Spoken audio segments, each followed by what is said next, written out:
Hello everyone, welcome to 2 for Flying. Welcome aboard Flight American 639 from San Francisco to Dallas Fort Worth. And I'm gonna be taking you along what it would look like to fly this route in the beautiful ToLiss Airbus A321 NEO. So first of all, I'm gonna give a short briefing on our flight. As you can see in front of you already, this is Navigraph with our route. So I'm gonna talk about our routing, then I'm gonna talk about weather that we're gonna encounter en route and at our destination and departure airports. Once I'm done with that, we will go and set up the airplane for the flight. After that's completed, we will taxi out to the runway, take off, fly our flight towards Dallas, where we will perform a approach and landing, and then we will taxi in, watch some replays of the landing, and then shut the aircraft down. So that's a brief overview of the stream that's going to happen tonight. Let's see, flight time is about 2 hours 40 minutes, and I'm expecting about 3 hours 70 minutes of block time. So that's between the taxi in and the taxi out once we actually shut down the engines. So now that you have a brief overview of what's going to happen, let's get straight into it. So we're going to depart out in San Francisco, indicated here on the west coast. We are parked right there. Let's actually get into this plate. We are on the Bravo terminal. So we are gonna taxi out to, let's see, runway 10 left for departure, which is down there. So we're gonna taxi either Alpha or Bravo, then all the way up to Zulu and get in here, Sierra 3 holding point or the Charlie 1 holding point, depends. Then we will perform our takeoff, fly out the Sehi 3 RNF departure out to Intel, which is right there. Then we will fly en route as filed all the way to Dallas, where we will perform the Jovem 4 RNF arrival, which is this one, coming from Turkey, which is right there. So we'll do Turkey inbound, all the way up to fuel. Then from fuel, we'll perform the ILS runway 31 right via the initial approach fix of Tuloy, inbound to the airport, and then we will taxi into the Alpha gates like this. So that's our route plan. Once we get to the arrival phase, I'm going to give a more thorough briefing on the approach, since that's something that you would do in real life as well. But now first, let's get on with the weather.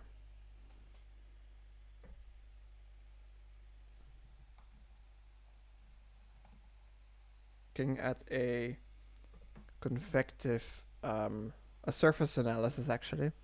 So we're flying from the west coast up to Texas, and actually it's looking pretty okay. We have this occluded front which is paralleling our route, but no real special things there. So I'm gonna go get to the chart that actually is more help of us, which is the graphical air mat here, and I want to get all of these things here to get a bit closer. So what we are seeing is there is some turbulence up at high altitude here. Along the entire route we can expect some turbulence and some icing at the end. However, doesn't look like. Let's go to the SIGMET page. That's more down south, so we're clear of SIGMETs as well. Global picture weather, we are looking pretty good. So then let's go get our METAR info for the airports. So the codes are Kilo Sierra Foxtrot Oscar and Kilo Delta Foxtrot Whiskey. And we want forecast as well. So what we're looking at now is winds of 0905 knots in San Francisco, 10 statute miles or more visibility, which is perfect. Clouds are very high, few at 20,000 feet, so 14 degrees, 2.6, altimeter 3014, that's all fine. And the forecast doesn't predict anything worse. Then winds are calm in Fort Worth, overcast 1800, which is lower already. And we'll see that it also forecasts some rain. Let's see if it's for now. Yeah, that's actually valid for the area, the time that we expect. So we can have rain on arrival. However, rain hasn't brought this airplane down yet. So as long as it stays just rain, maybe some mist, but the visibilities are still sufficient to perform the approaches that the aircraft can do. So weather-wise, I'm all happy about this. So basically, that's our briefing already done. As I said, I don't want to drag this out any longer than it has to be. However, I think it's really important to at least have some idea of what you're going to be flying through, even though it's just a simulator. At least if you're going to do it the way that I like to fly the aircraft in the sim, just as practice to get used to the workflow as well. So enough of me briefing about rambling on. Let's just get into the airplane, shall we?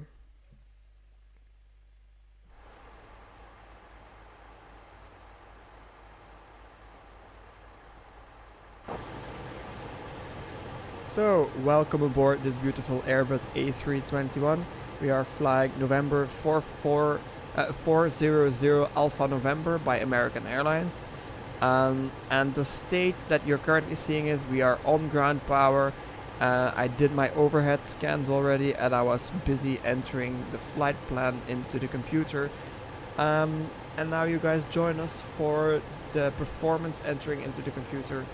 And then we're about ready to get going pretty soon. So just a little while before we get ready completely. So the flight plan is entered. I did check that the flight plan is correct. So then in this case, then just go to the RedNav page. But we are flying an RNAV departure, so we don't use any radio navigation. So this is all set as I need it right now. That's fine. Then we'll go to init, select the B page, and go into our EFB here. I'm happy to report that we have loaded the airplane already and fueled it up. So in that way we are all ready to go. Our zero fuel weight is 70.4. So let's enter this. And the zero fuel weight CG is 31.8%. So we'll get this into the zero fuel weight CG box. Our block fuel is 13.4 tons. So we enter that in the block fuel, and then we see how much reserves we actually have. So we have 2 tons, so an hour and 5 minutes over our required legal limit, which is deliberate. I always like to get 45 minutes of extra fuel when I'm in the sim, because you never know what's gonna happen. Okay, so that's all entered. Then we can go over to the performance page. We go over to performance, and then in our EFB we go calculate our takeoff performance. I'm gonna go flaps 2 today because these speeds do look okay. Yeah, the difference between flaps 2 and 3 isn't worth having extra drag out on the departure. So the lesser flap setting, the easier your departure will be, but your takeoff roll will be slightly, your V speed will be slightly higher, so your takeoff roll will be slightly longer, usually. So let's enter this stuff into the computer. So we'll start with the flap setting is 2.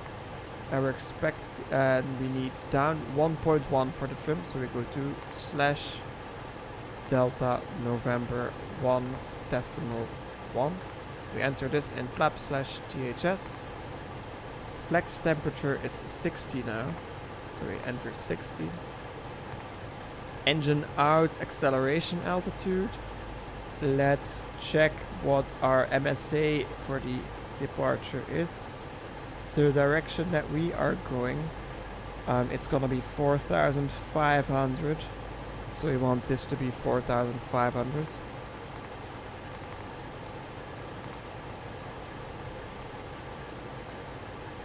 That is entered, then we'll enter our V-speed. So V1 is 148, that's takeoff decision speed. Rotate at 148 as well. And then takeoff safety speed V2 is 152. Enter transition level is 18,000, it's correct. And the other stuff is also correct. So we can get rid of our EFB. Quickly set up the departure in here.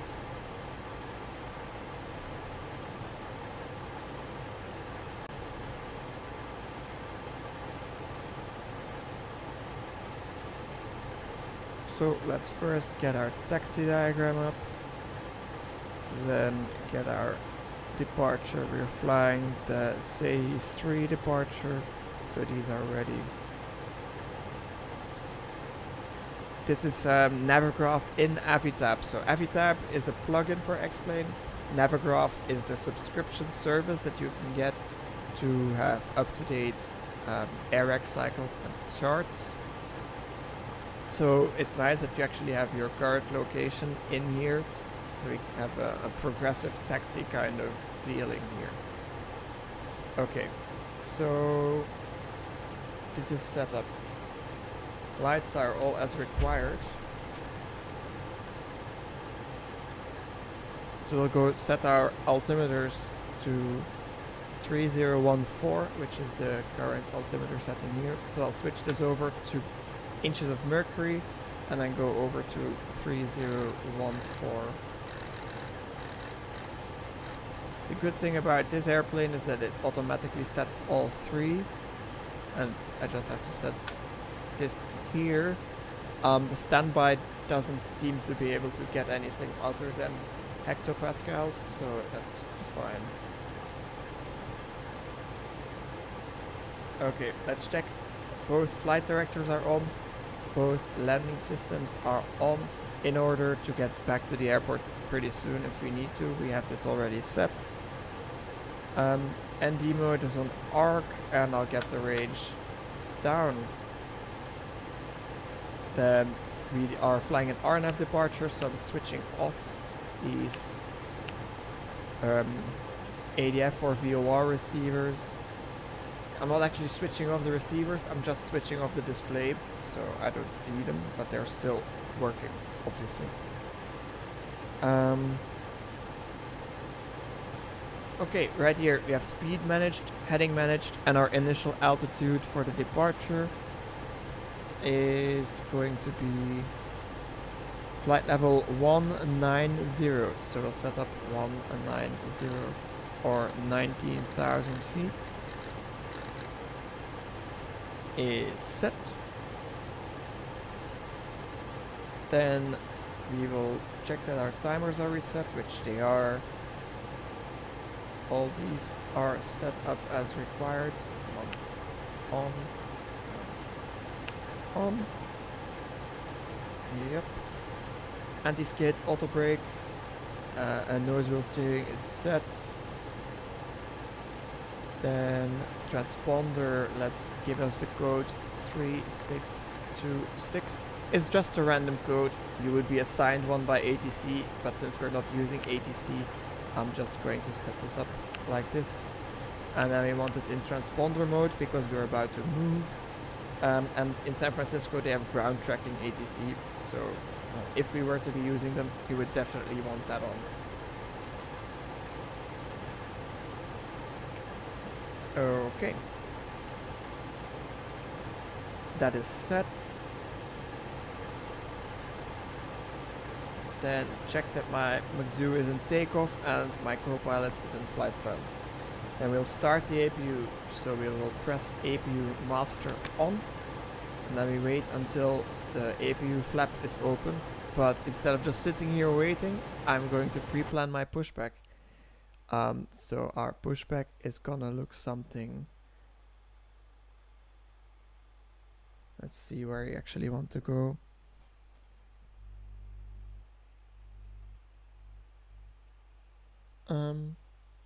Okay.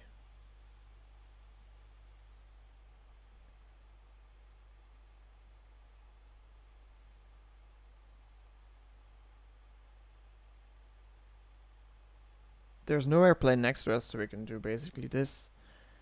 Ground to cockpit, plan acknowledged. Call me through the menu when you are ready. I'm not 100% sure if that's at all realistic, but that's what I'm gonna choose because I can. So let's see, flap is open. Let's go APU starter on. And then we wait for the APU to fire up.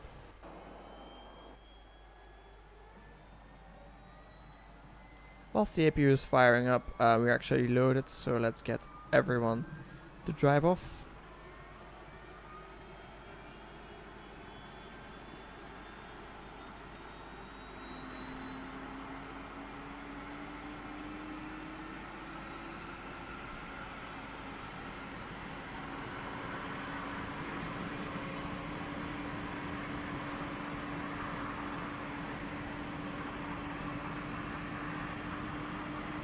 There is our baggage loaders driving off.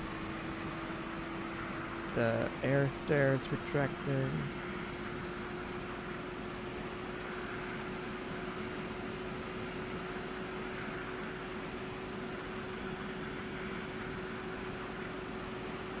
And I think that's our APU fired up.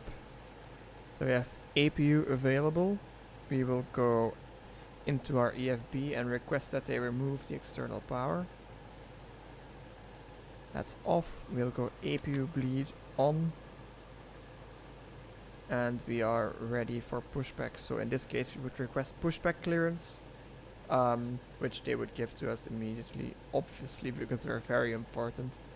No, just kidding. Okay, let's go beacon light on to alert everyone that we are about to move. And all doors are closed. Then we can request pushback. So cockpit to ground, request ready for pushback. Ground to cockpit, tow is driving up. Right, so the tow truck will magically appear through this building here, as we can see in a second.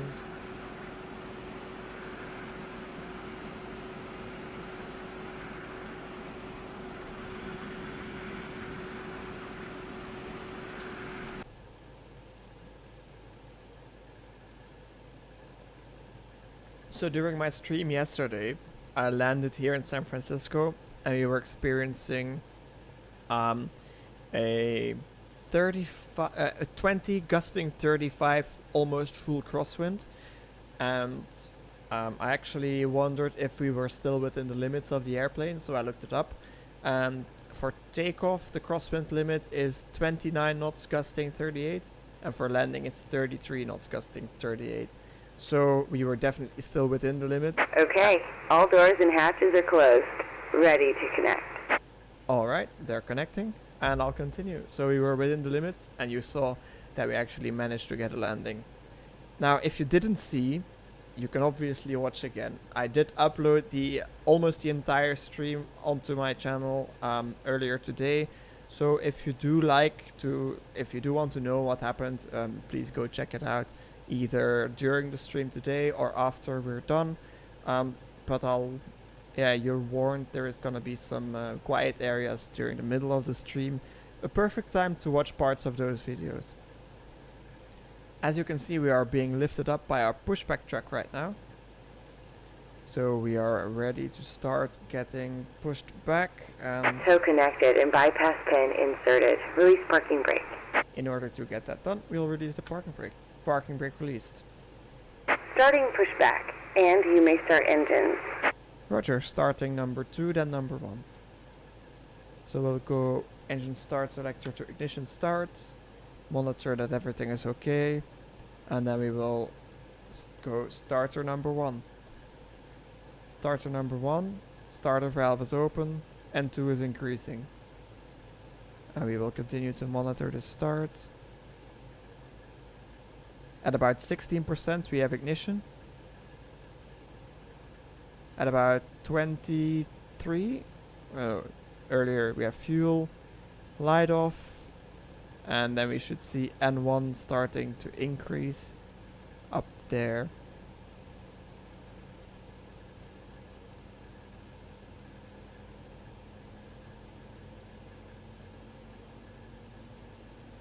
Then when we get 50% here, our starter valve will close. 50, valve is not yet closed. We are still, there it is, valve is closed. We're getting to 20%. Once we get 20%, we are considering that engine to stabilize if we can see that everything else matches as well.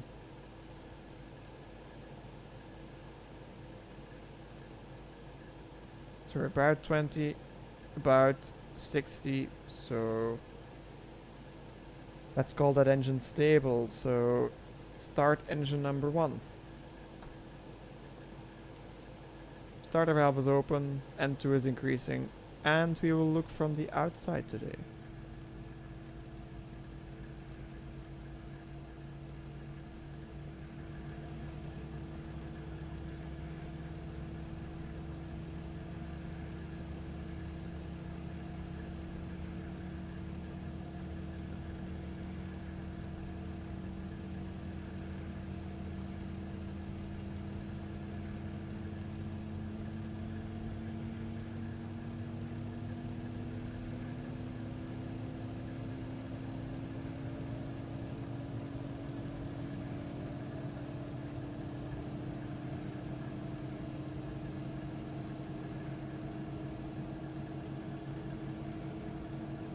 Operation complete. Go ahead and set the parking brake. Disconnecting tow. Stand by.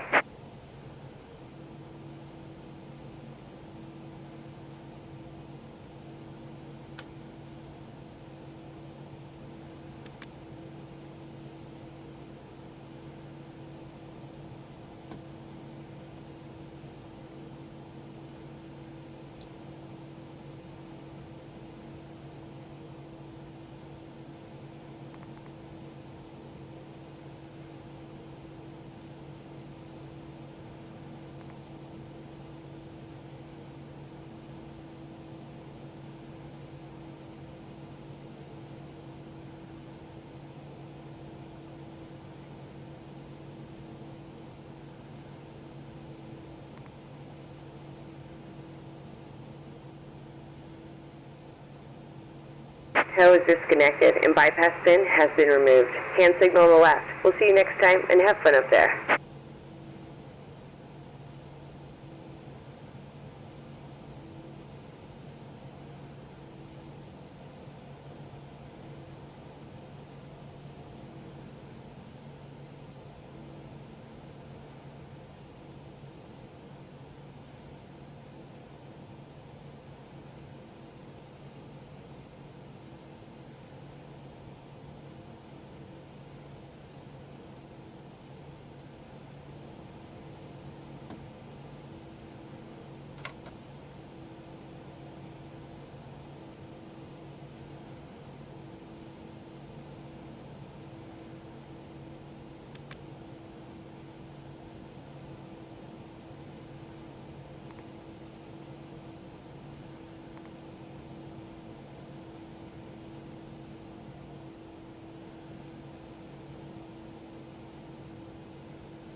Okay, so apparently my microphone was off and I was talking to myself. But whatever has happened in these last few minutes isn't really that special. So what's actually happened is we are on our departure leg, climbing to flight level 350, about to pass 18,000 feet, which is the transition altitude in the United States. That's the point where we switch from our altimeter, our local altimeter, to standard baro, which is 2 inches of mercury. And we do that just by pressing the standard button there. As we approach 18,000 feet, I will do that right now. So we're on standard, standard, and standard on the third. And what happens now is it changes this level. Before it was saying 35,000 feet, and now it says flight level 350, because flight levels are measured in hectofeet, which means in hundreds of feet. So instead of flight level 35,000, you say flight level 350.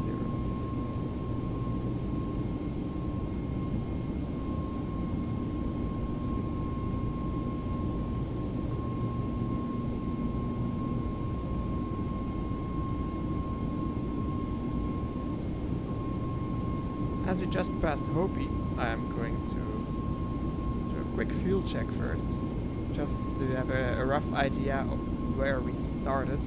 So let me get my post-it notes, which I like to use for this kind of stuff.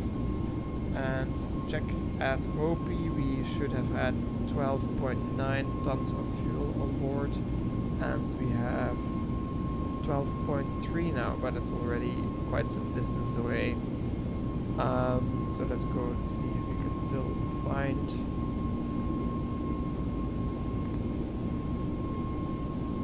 Okay, I can't find this anymore, so we'll just have to wait until we get to Intel to do our fuel calculation, our first one.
Alright, ladies and gentlemen, welcome back to the Flight Tech. Let's take a look out here, see the beautiful Texas countryside, and as we look at that, I'm going to increase the range on my ND because we are getting close. Although we are still 149 miles away from our top of descent, and it looks like we're about 20 minutes away still. So I'm a little early compared to what I should be. However, early is better than late, so I'm gonna start with my descent preparations already. So it's actually, we should do that in about 100 miles, it says on my checklist here. So I am going to wait a bit, however I'm just gonna do a routine cruise check then. Happy, bleeds are happy, electric systems are happy, hydraulic systems are happy, fuel tanks are balanced, cabin is happy, and flight controls are all normal. Okay, looks very good. And just to be sure, we can see we have I'm gonna go check the weather in Dallas real quick. So let's refresh my METAR. Currently we're showing Dallas Fort Worth weather 2153 Zulu, so that is just been updated 4 minutes ago. Great. Wind 3509 knots, so that means that our choice of runway 31 right is definitely still a good choice. We want to land into the wind as much as possible. Then the fun starts, because we have 1 statute mile of visibility, and yeah, this really doesn't look good. RVR on run, they're using 7-1-1-7. They're using runway 17. Let's check flight radar out real quick, because let's see what the weather says as well. Rain, mist, broken 600, overcast 1200, temperature 7, dew point 6. Okay, so let's talk a bit about temperature and dew point then. Temperature, you know all what temperature is. Temperature is actual temperature on the ground. However, the dew point is the temperature at which the air would be saturated with water, so condensation would form, a cloud would form. So if the air was cooled down adiabatically to that temperature, you would have a cloud. And there's only 1 degree of temperature dew point spread, so this means this gives a perfectly fine explanation for having rain and mist. Actually, yeah, this totally makes sense, this picture that they're showing. So it's showing 5,000 meters, if I'm not mistaken. Let's get this. I'm confused if they give it in meters in a US METAR, since in a European METAR it's usually in meters for sure. The RVR.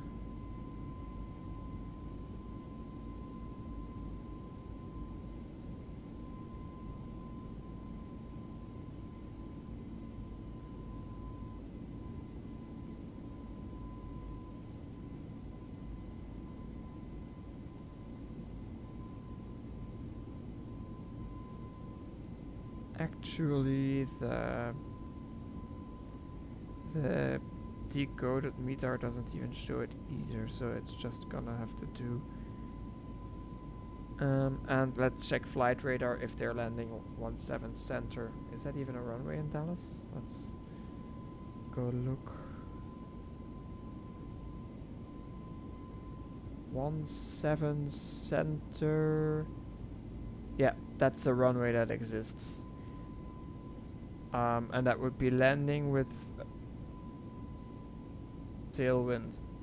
Yeah, it's if they have, okay, the reason that they could have for landing 17 center is that this has the most precise approach, that they can go up to Cat 2 or Cat 3 minima That's all I can think of why they would do that. Let's go to Fort Worth really quickly. So that's Kilo Delta Foxtrot Whiskey up here. And see if any are approaching currently. Yep, they're actually doing center and right on the 17s. So that means that we are going to do the same. First, I'm gonna check out the approaches that they have for the 17s. 7 center. Yep, this is a Cat 3 runway. Okay. So we are going to choose this approach. We're gonna go into our Navigraph first, ILS 17 center, add to route.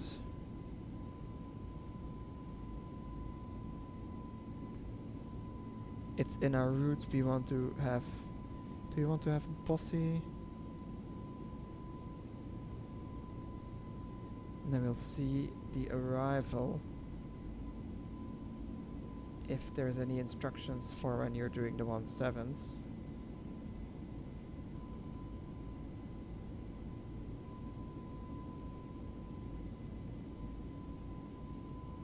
Okay, we're definitely gonna need vectors after. We're gonna vector ourselves after we hit fuel to get to Bossy. So it's gonna be a pattern around the airport basically. So we want this approach unpinned, and we want the Cat 3 capable approach pinned up.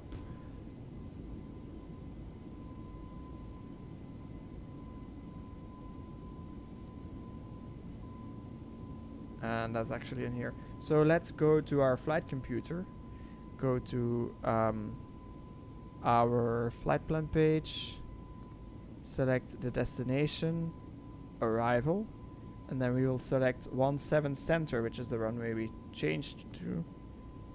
We are flying the Jovem 4 star or standard terminal arrival.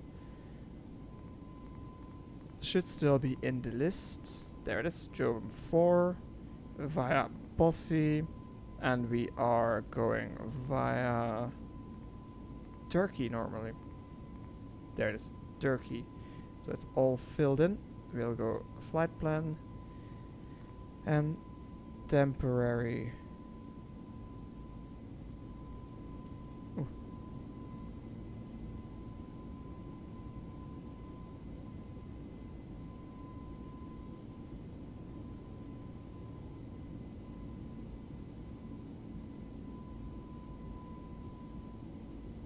Oh, I see why this wouldn't work anymore.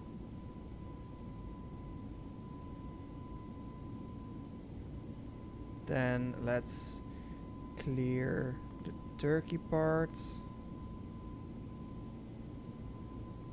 Okay, let's go back to the temporary flight plan. Press clear. Turkey, not allowed. Why?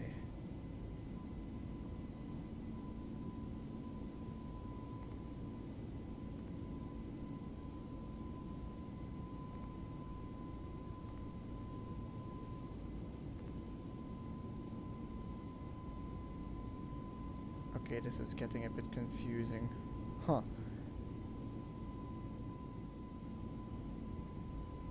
Okay, let me figure this out real quick. I think we were late with our decision to change runways.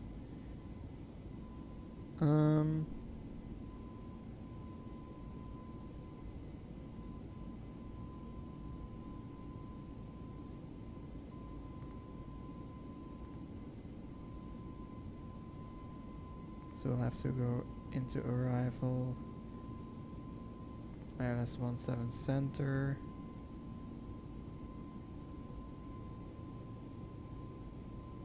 But we want to follow the star, we don't want to have no star. Okay, this is messed up. Can we go via something else in the star?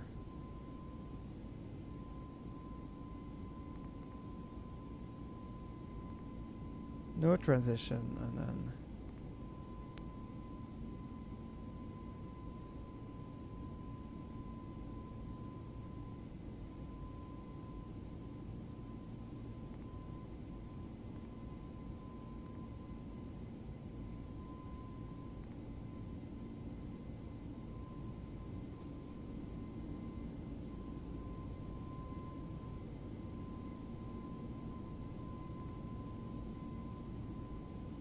let's go into heading mode for a second. Get rid of this, get rid of this. Why is it not allowed?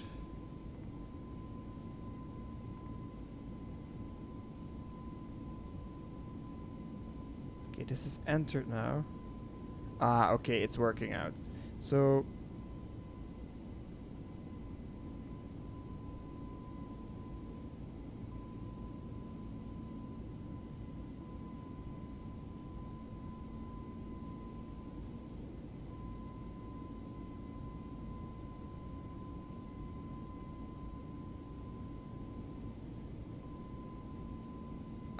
then it means that we're definitely going to have to do some calculations to see if we end up at the right place. So between 180 and 15,000.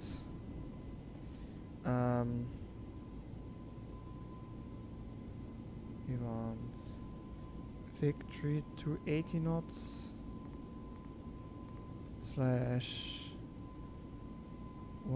15,000 or above.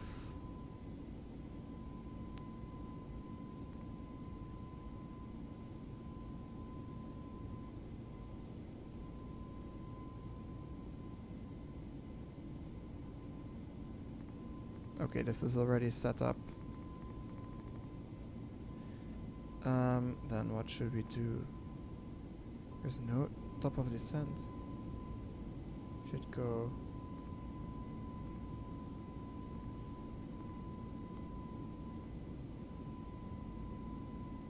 direct intersection, victory, direct 2. Okay, I managed to figure it out. We were still in heading mode, that's why we didn't have a top of descent. Now I did our calculations, we're in nav mode. Everything is sorted out. Let's get my descent stuff in here, because we're 50 miles away. So we'll check pressure page. Landing elevation is auto. Then we did our arrival, we just entered it here. So we'll check again. In the flight plan, we're doing 17 center. That's the runway that we're choosing. That's perfectly fine. Then performance descent will be managed. Then arrival will enter our arrival data. Let's take a look. Weather QNH is 3020.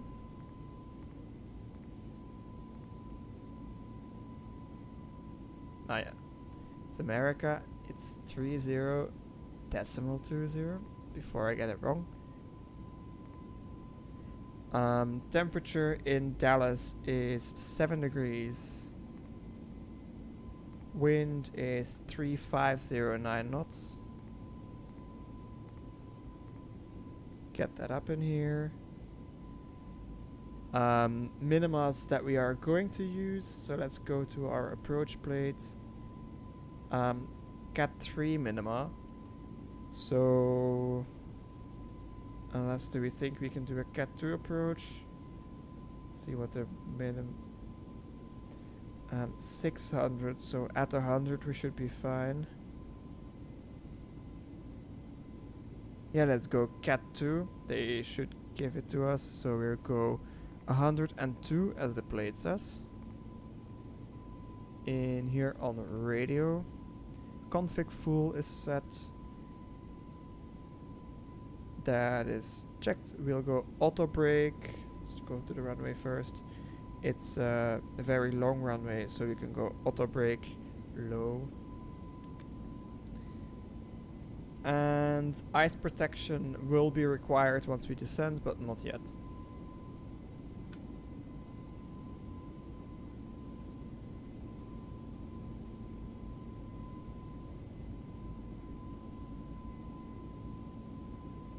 Alright, so that's descent prep completed. And we are just about 25 nautical miles from the top of descent. Let's start thinking about the descent altitude that we want to go to. So our initial approach fix is 6,000. Then we can select 6,000 in just a short while.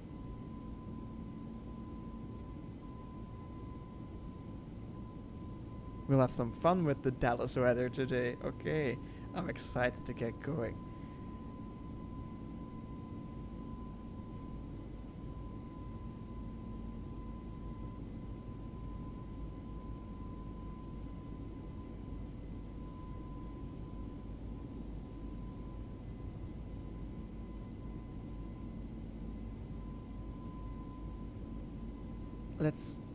You know what? Let's change these minimas actually to 0. Just because, yeah, if the weather does end up being worse, we can continue for a Cat 3 approach. They're doing LVP anyway, low visibility procedures anyway, so, yeah, and an auto landing, it's gonna be butter, so yeah, we'll see how it goes.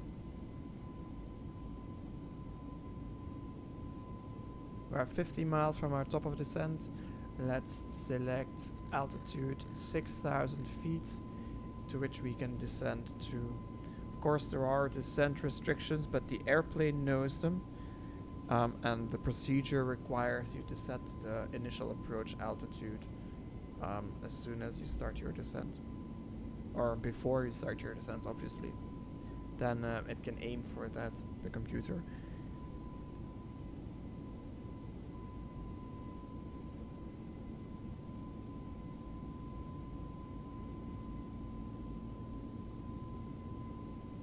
Alright, 10 miles out. We could already start our descent. So yeah, let's do that. We are in descent mode and we are managed descent now. So the airplane slows down, or it doesn't slow down, it spools back its engines and it starts to descend. At first gently, since we are still below our profile. And then once we intercept the profile, we will get descending more rapidly. So up to now I can still leave the seatbelt sign off as we are gently descending, but once we get in a more rapid descent, I will turn the seatbelt sign on. So we're in the descent mode.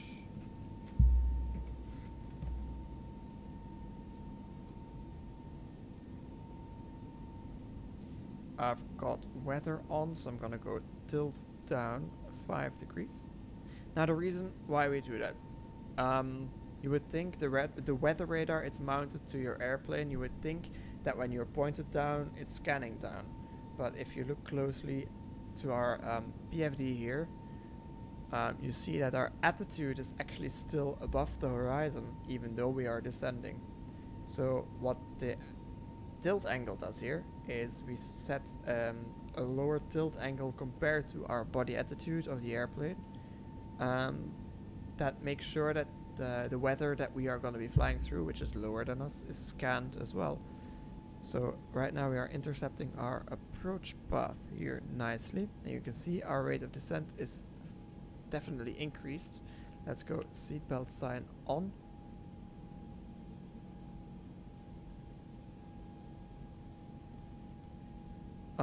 Things that are different from a normal approach today is we're gonna select anti-icing once we get through a cloud layer.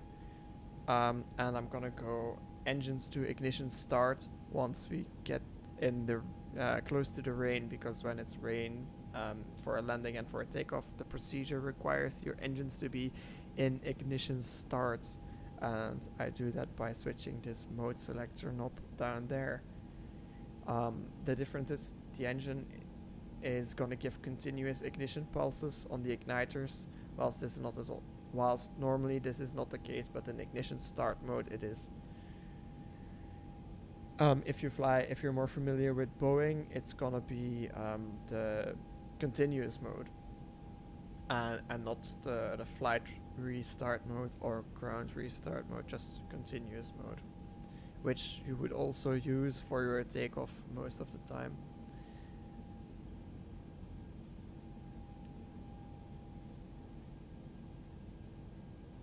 All right.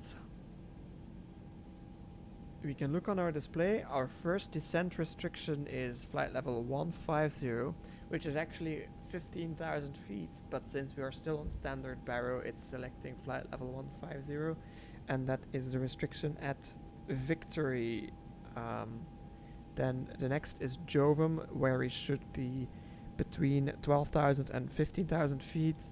Then next is Muscle, between 11 and 12,000 feet. Then Siler at 1,000 feet at 220 knots. And then you have Kaboom and Fuel. Actually quite funny names on the arrival today. This guy is definitely much nicer to the pilots compared to what we had yesterday. If you do want to see how I struggle with pronouncing GPS waypoints, do watch the stream that I did yesterday. I uploaded most of it on YouTube on my channel. You can find it if you click the button down below. Anyways, we are good on our way down.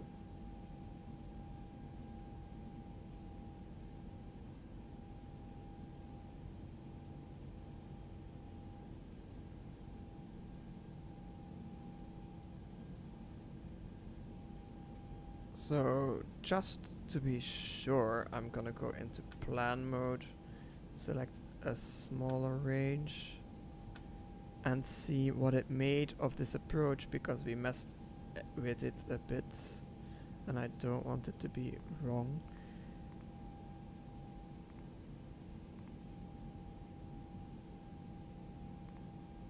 Okay, there's a manual and a flight plan discontinuity in here, which we actually don't want to have.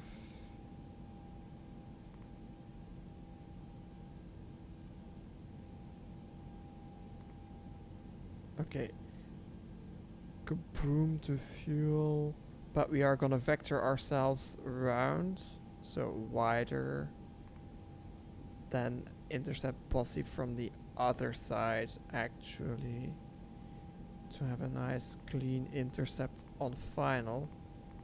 And that missed approach looks good.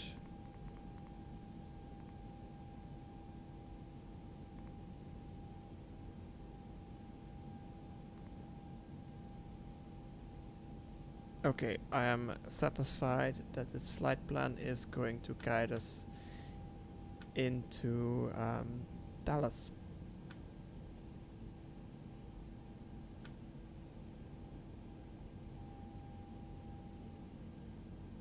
Okay, we can see some weather on our radar. To be honest, this is literally the first time that I've had weather being displayed on my radar here in X-Plane. Yeah, I've never really flown in something displayable. So, let's see. Can we see it outside? We see some cloud build up, but not that there's any significant build up. There are nice fluffy cumulus clouds. That is also still quite far away.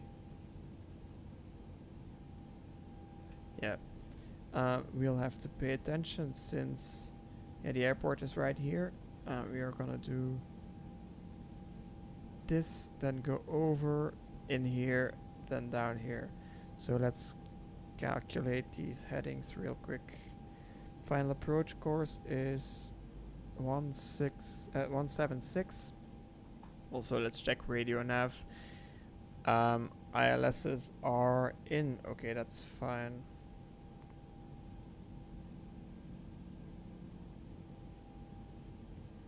Okay, so 176, then we're gonna make a left turn of 90 degrees, which gets us to 086. Then another left turn of 90 degrees to 356, and then one final left turn down to 176.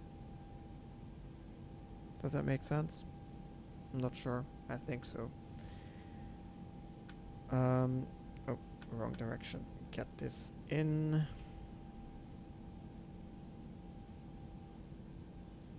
All right.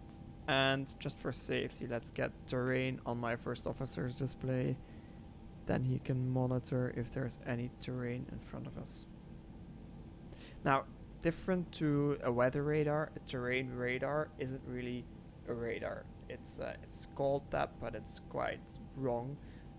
It's actually based on your IRS position, so the position that these devices up here calculate for you, combined with GPS, of course. It's a whole system, um, and that system determines where we are, and it knows where all the terrain is. So it has a giant database of every bit of terrain on Earth, and then it will overlay that compared with your altitude relative to the terrain. If it's green, then you're fine, but if it gets red, you're gonna hit it if you fly into it.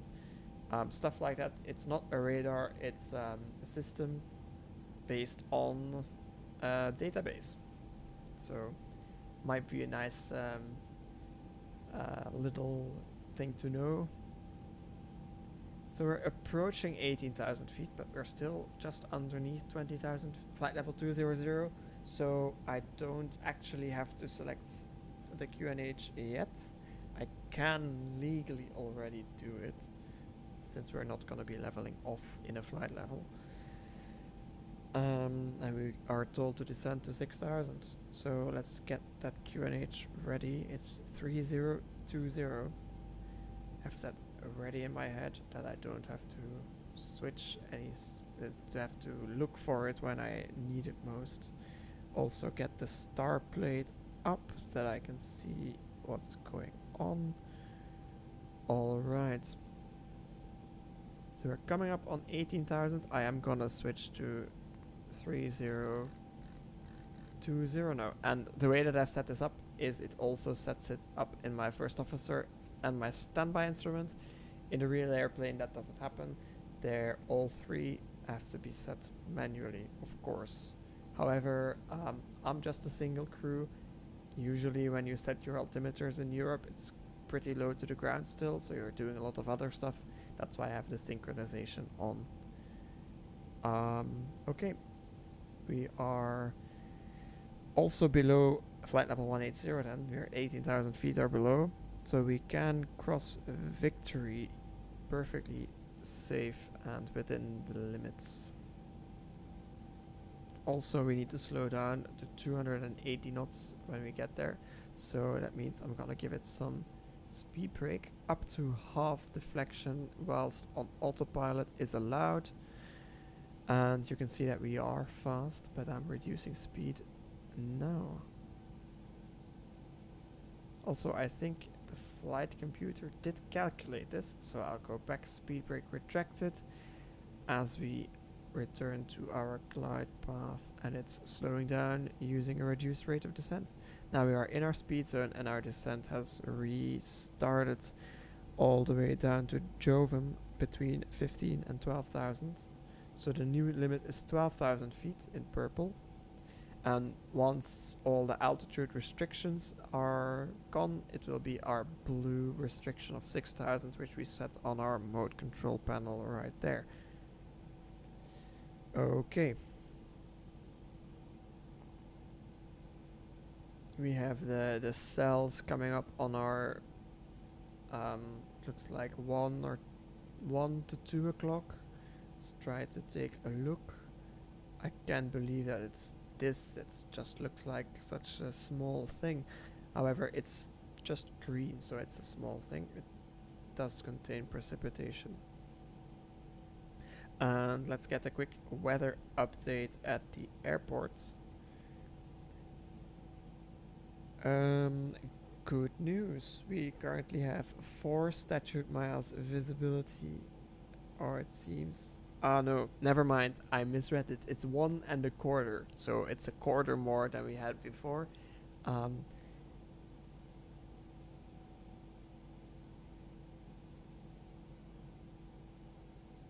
we have 6,000 feet. I see 6,000 feet of RVR on the runway 17 center. How much do we need? Let's check the approach plates.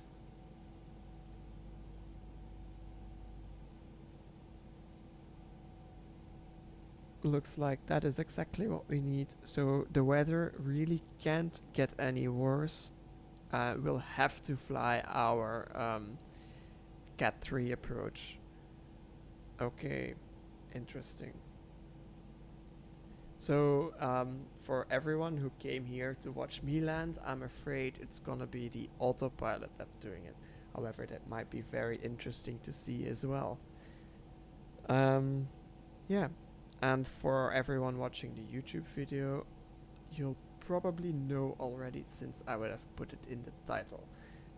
So, yeah, you knew before me.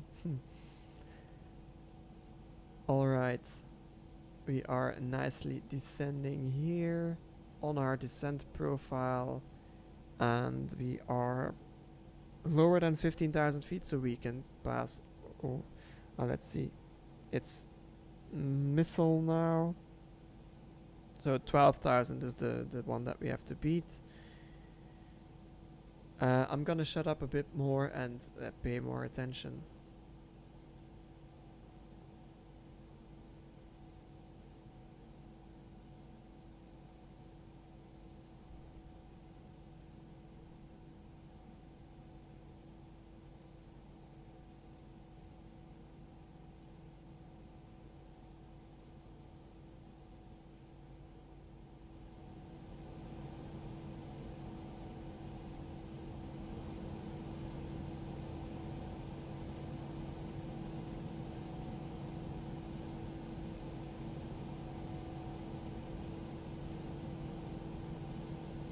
Okay, let's give it some drag to help.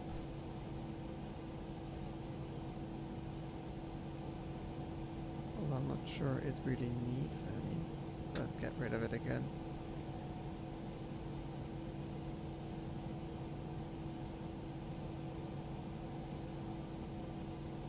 Nicely slowing down to 250 knots, which is required for missile.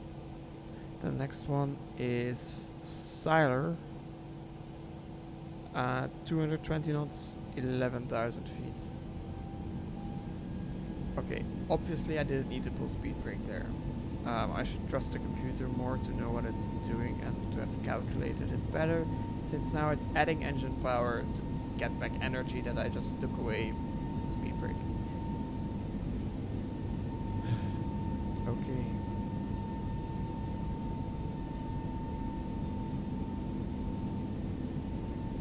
Okay, that weather cell is coming up to our right.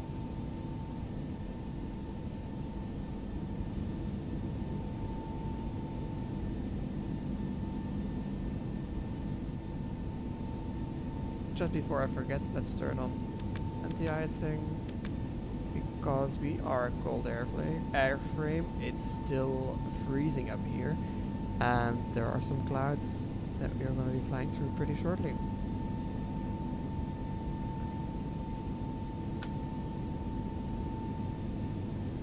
See, the blue arrow here is our new descent point. A sort of top of descent, but not really the top of descent, where we will start our descent, as you can see, back to 11,000 feet. There it goes.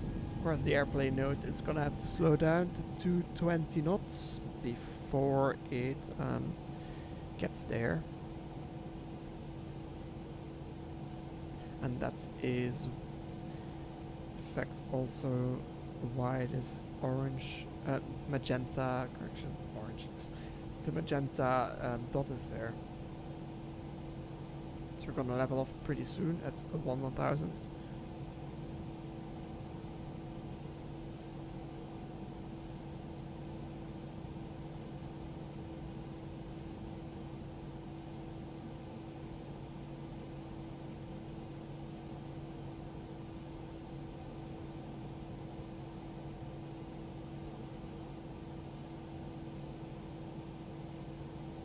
Alright, there's the 220 bug. 1,000.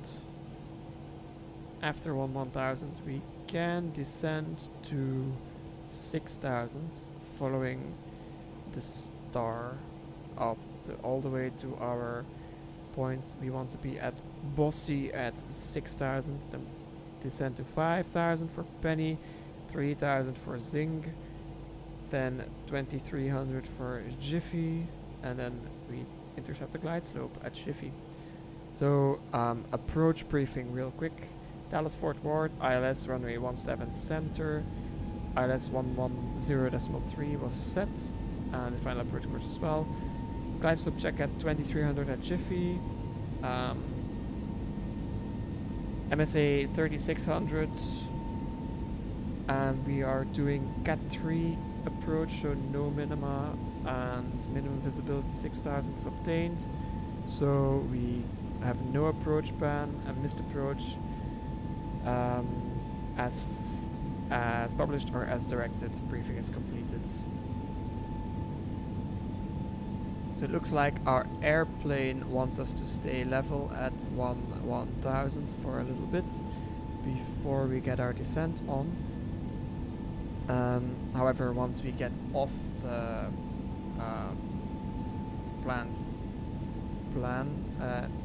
once we get radar vectored, that's what I was trying to say, off the platform. Okay, once we get radar vectoring, the descent profile is also not gonna be there anymore, and we're gonna have to initiate a descent of our own. So we're just approaching Kaboom pretty soon. Did the winds at all pick up? No, it's 6 knots from 350, which is basically a 6 knot direct tailwind. But 6 knot tail is still within limits. And we need the runway to land, so there's no options to go anywhere else.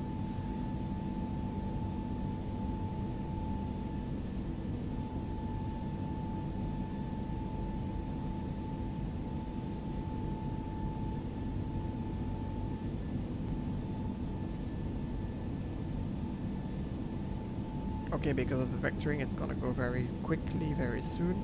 Let's get it into let's make that a vertical speed descent for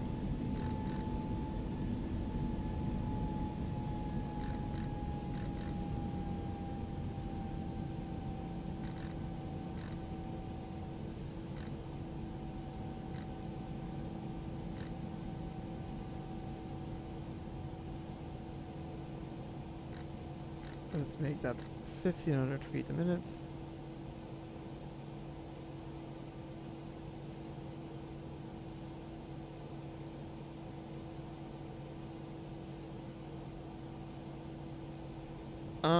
Might be worth it to just start vectoring us already,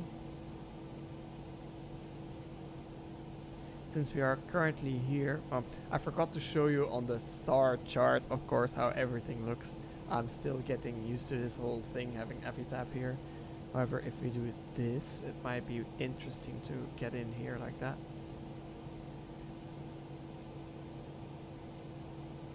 Had a little sneeze there.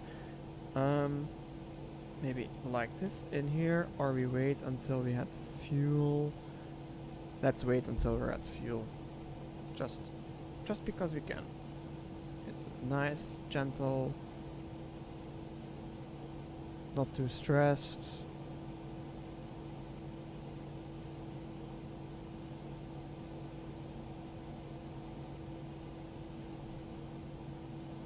Alright.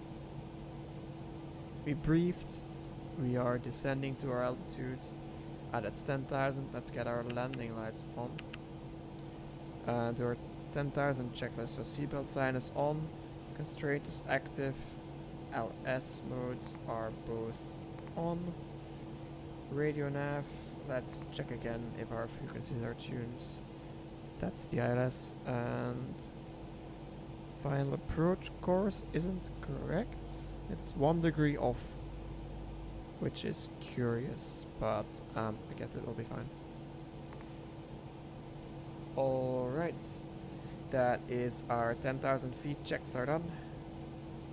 Next is the approach checks. So I will do that once we pass about the downwind leg of the downwind end of the airport. Let's look here. Since we started our descent rather early, I think it might be worth it to maybe get some speed brake in first of all. No, let's just leave it at this. And start our crosswind leg already, so we'll go 90 degrees off.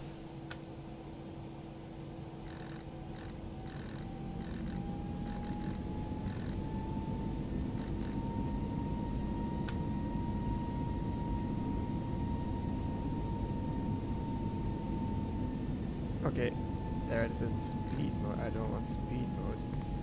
I want to be able to choose my own speed. Go for green dot. It's because I went into heading mode, it didn't go into thrust idle anymore.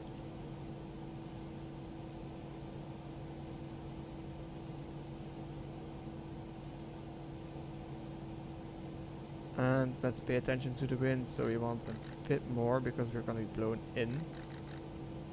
Let's take a 105 for our crosswind leg. And go into, yeah, let's get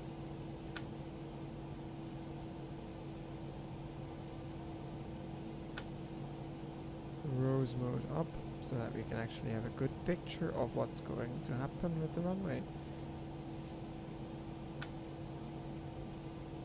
Actually, because we have mainly a tailwind now, this wind component is really not that effective anymore.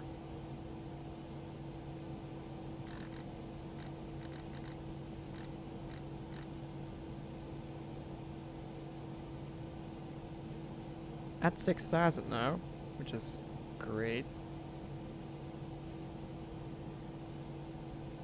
And green dot is minimum drag speed, so if we're at green dot speed, we use the least amount of power required, and we don't need to get to the runway in a hurry. We just want to take it easy and take our time to get everything done. Of course, you don't want to be slow. That's just a bad thing.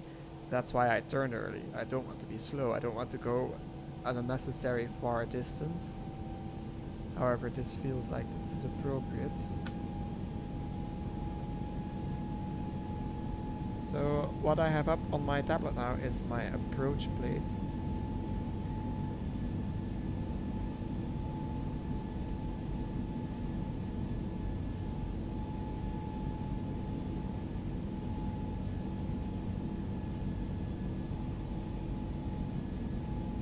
And it's telling me that there is this VOR, cowboy VOR.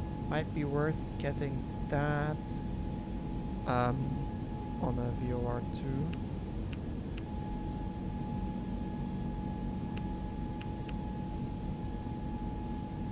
Yeah, let's get that on a VOR2. So that is 116.2.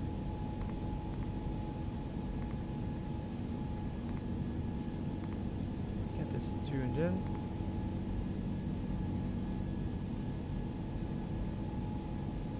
Okay, once this passes a beam, so Charlie Victor X Echo, it's identified. Once this passes a beam, we will start our downwind turn. Or just before it gets a beam. We want to be passing right overhead. That looks about right. We pass right overhead the cowboy VOR. Normally, this is a lot easier. You get radar vectored and you have to manage it that way. But now we have to position ourselves correctly that we can nicely intercept the localizer at Bossy, and then intercept the glide slope at Jiffy. Okay, we are coming up a beam pretty soon. And a beam, for those who aren't aware, is when the needle of the VOR is at a 90-degree angle with our aircraft axis.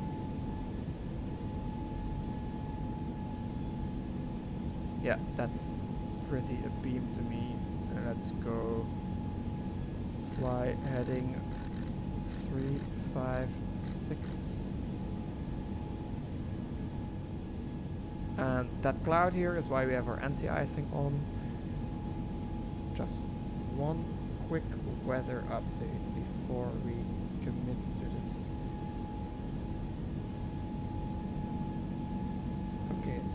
not any better, so they still say the same visibility and the same cloud, wind, everything.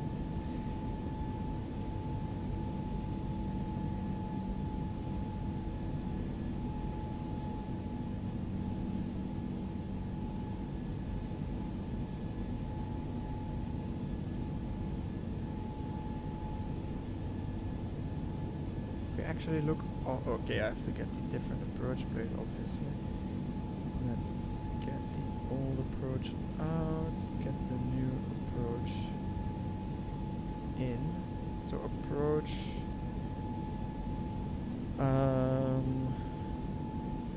17 center.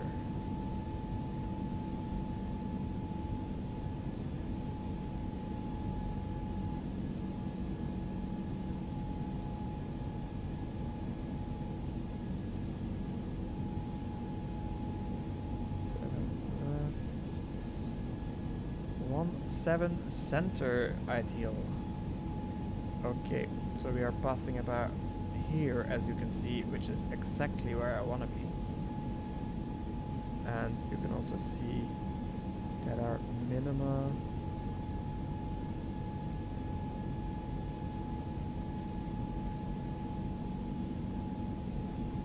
this is not the Cat 2 plate. Let's see if there is a Cat 2-3 plate for one. Oh, yeah.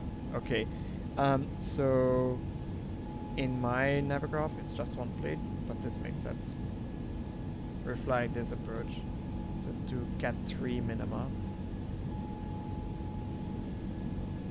Getting into some cloud.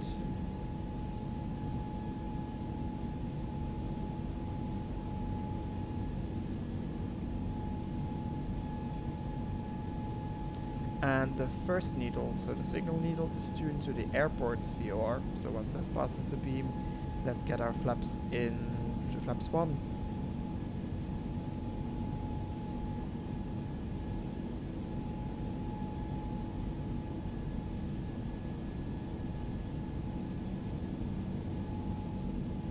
And because there's rain, we'll go ignition start. Approach checklist. So let's go approach mode now. In approach mode, speed is managed, and then we will go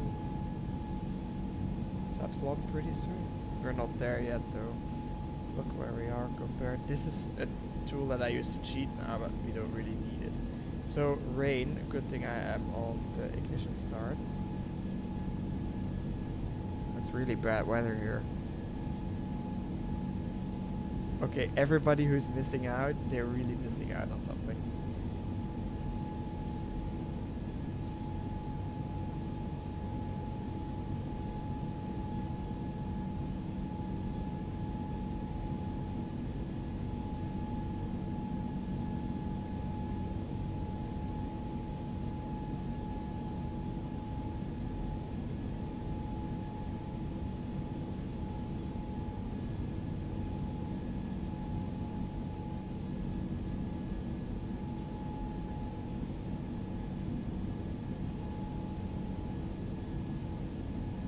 Basically in terms of horizontal situation, what you can see up here, I can see that on my display as well.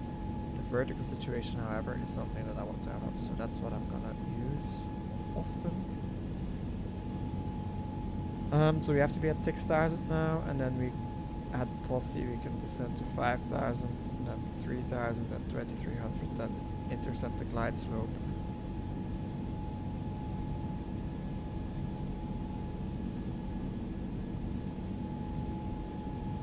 I'm actually curious how the Autoland works here. Not how it works, I know how it works, but how it flies in the sim. Because I've never done it. I always like to land myself.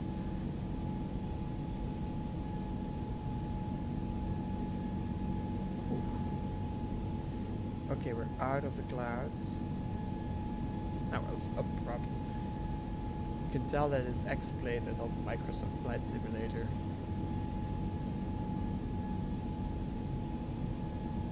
Okay, yeah.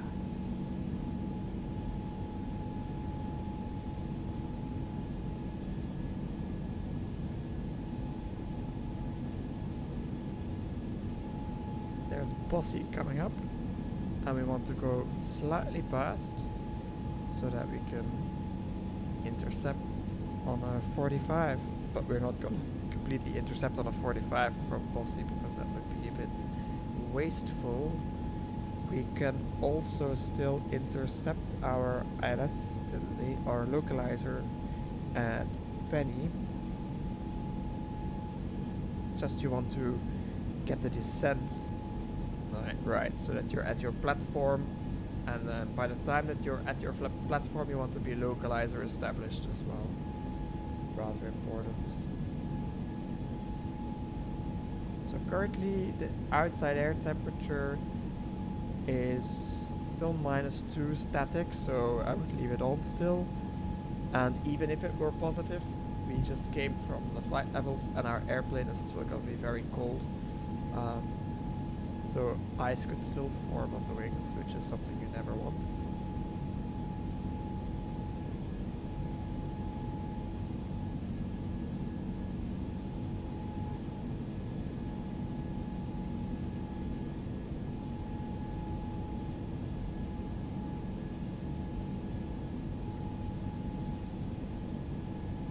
Okay. This looks like about a 45 now. I haven't deployed my flaps yet because I don't want to be that slow. But we can still maintain speed when we have flaps 1 because flaps 1 in the Airbus is only slats. It's leading edge devices and they don't create that much drag yet. Whilst they already prepare your configuration a bit better. So let's get those out. So speed is checked, it's underneath the orange eyebrow there, and then we go flaps 1. And you can see that our speed, our limit speed has decreased, and you can see that only slats are extending. And once this becomes green, then you can see that they have extended fully. So flaps 1 are set. Passing through some more cloud.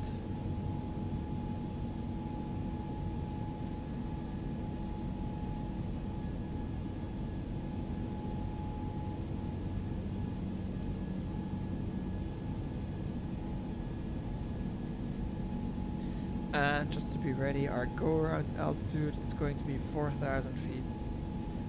We're still above that actually. So what that means is if we go around, we climb up to 4,000 feet, and once we intercept our glide slope on final, I'm going to set 4,000 feet, so I don't have to select anything during the go around. It will just go there, and it will warn me when I go any faster or any higher or lower.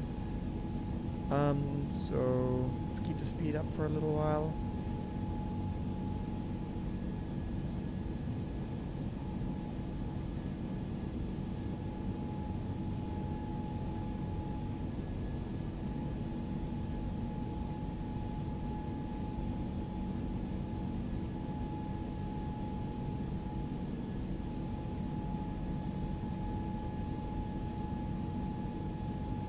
In real life, I doubt that they would let you go all the way around.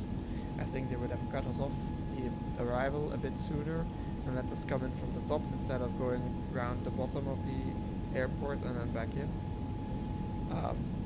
If they have a good handle on their spacing, at least if it's very busy, this creates a lot of extra space which they really can use a lot. So one thing I'm going to do is I'm going to remove my monitoring headphones and I'm going to use the direct link to my computer that I can have my radio altimeter call outs, everything perfectly synchronized, so I'm going to do that.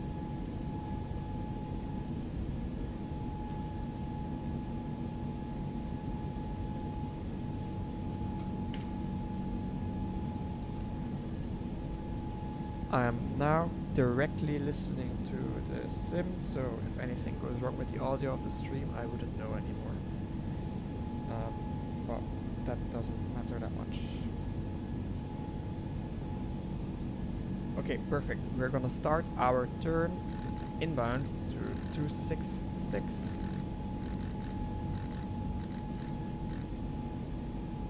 And slow the airplane down to S speed. Or let's make it an even 210. Oh, this looks strange.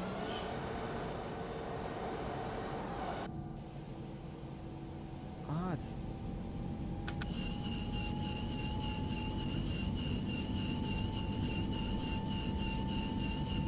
Okay. Interesting. Windshield leaders on, right? Yeah. Looks like we have some ice on the wing and windshields or something.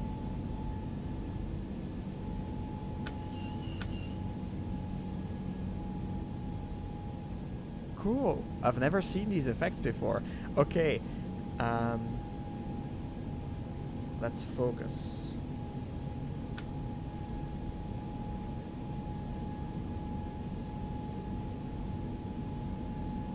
Let's wait until we get posse at about a 45 degree.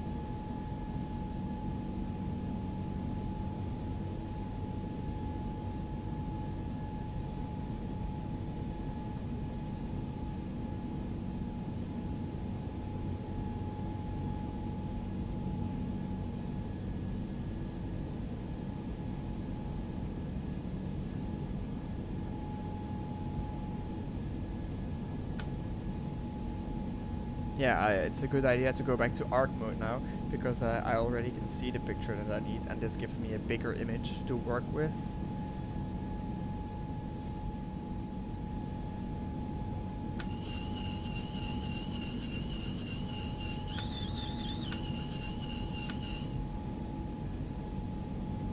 Yeah, I don't need the display yet, the windscreen yet, that's why I'm going to leave it like this for a second. Because when you're flying on instruments, the thing that you really want to remember is that you're looking inside. It must have been by accident that I've seen that the windshield is fogged up or something. And then press nav as armed. Also arm approach. So localizer and glide slope are now armed as we intercept.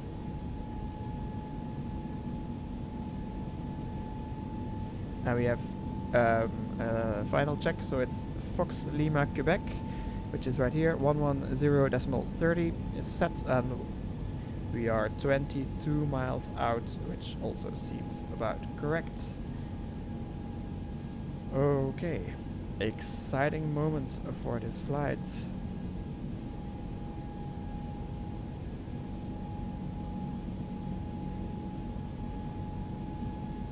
Now I'm not sure if we are going to intercept the navigation first or if it's going to give me localizer. We are not that close yet, so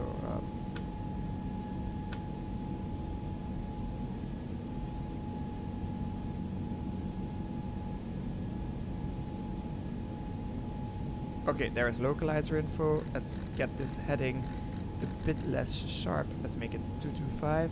To make it easier for the airplane to intercept the localizer. We are in approach mode, so we'll go both autopilots on now.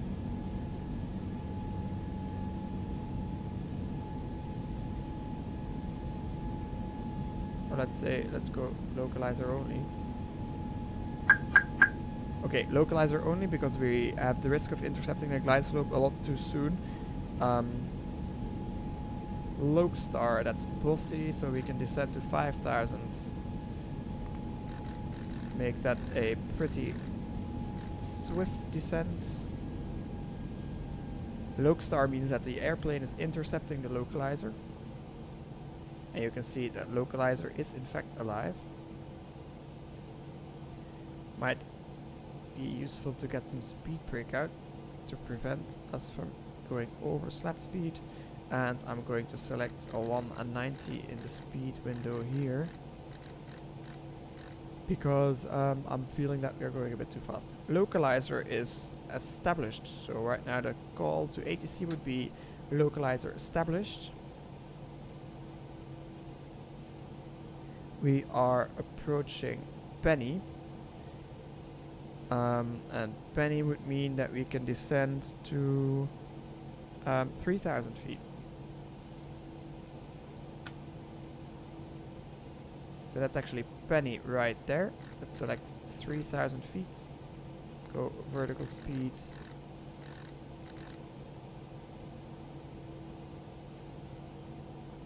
first 500 to let the airplane engines cope with this change.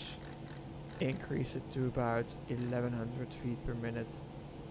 We want to get there pretty soon, so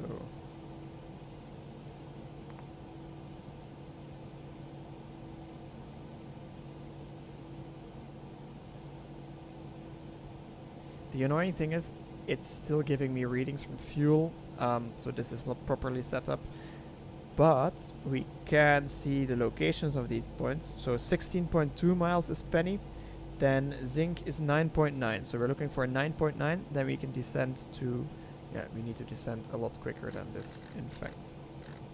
Let's get this in here. 9.9 we can descend to 2,300, which is our platform altitude. We want to stay below the glide slope if we could, because I don't want to intercept from above. That's never a thing that can happen.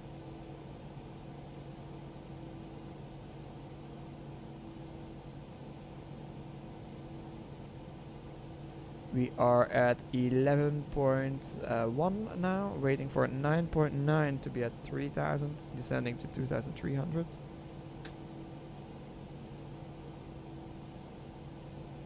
There's our altitude, gives us time to descend. 2,500. So 2,500 we'll slow down and then select flaps 2, so we'll go wait for the slow down to get flaps 2 in. Altitude is selected.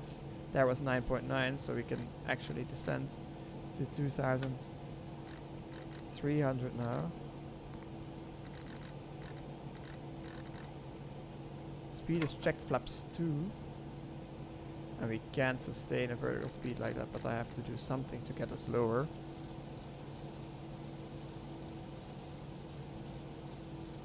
Okay, I'm gonna go select approach now, because we really do need to get down. 2,000. Gear down.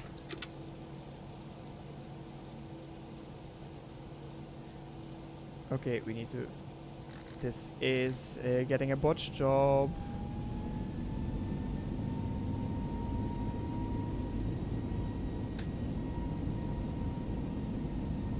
And okay, we are going around. So select toga, going around. Gear up.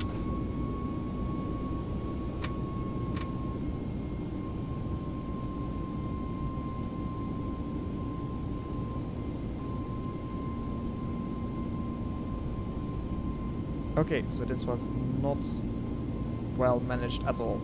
What we can learn from this, our speed was absolutely mismanaged like crazy. Oh, and I want 4,000 set as a missed approach altitude. I didn't have this either.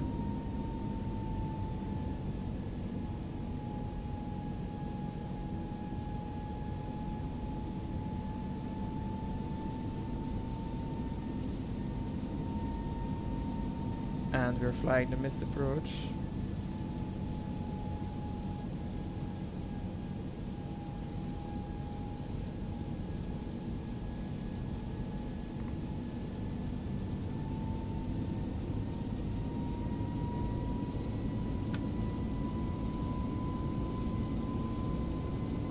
I don't know what these lines are all doing, but that doesn't make sense. I can go flaps up.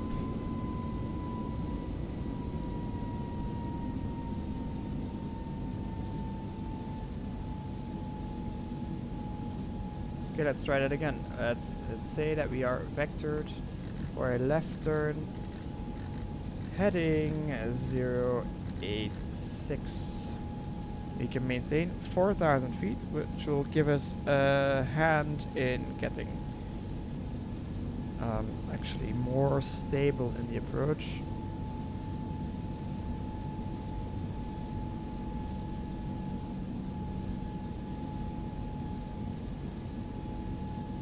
So what happened? I was not fast enough with my altitudes. It was difficult managing with the button, looking at the same time. Having a strange setup that doesn't show what we need. So basically, I'm not gonna blame it on this. also my fault because you fly the approach yourself, obviously. You shouldn't rely on the airplane to do it for you. That's what we can see clearly now. So let's go into the flight plan, retry this approach. ILS 17 center, no star, via Bossy, no transition.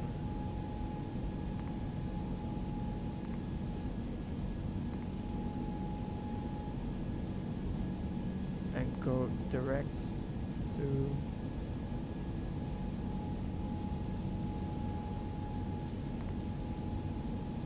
Bossy.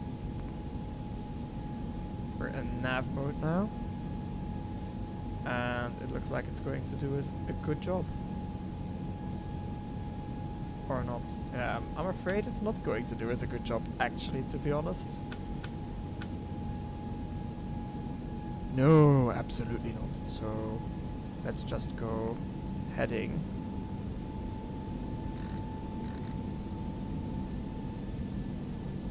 Of 356 to be downwind for the runway.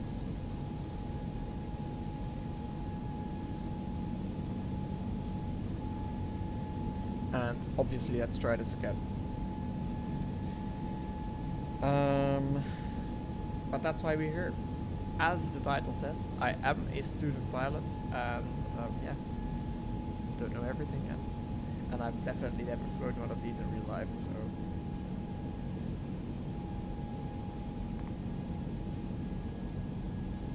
Alright, should we climb to 6,000 to be on the approach again? I doubt so. Okay.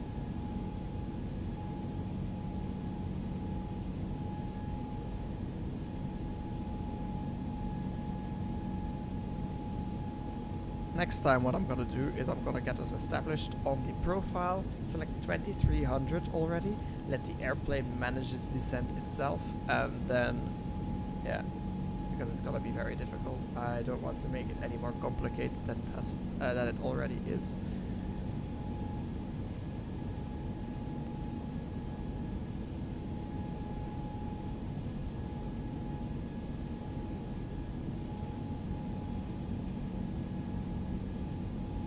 All right.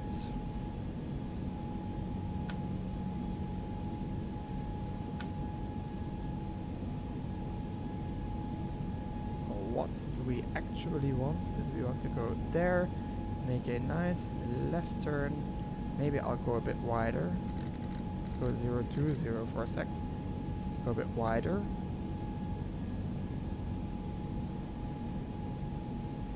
And then we can make one nice continuous turn onto Bossy.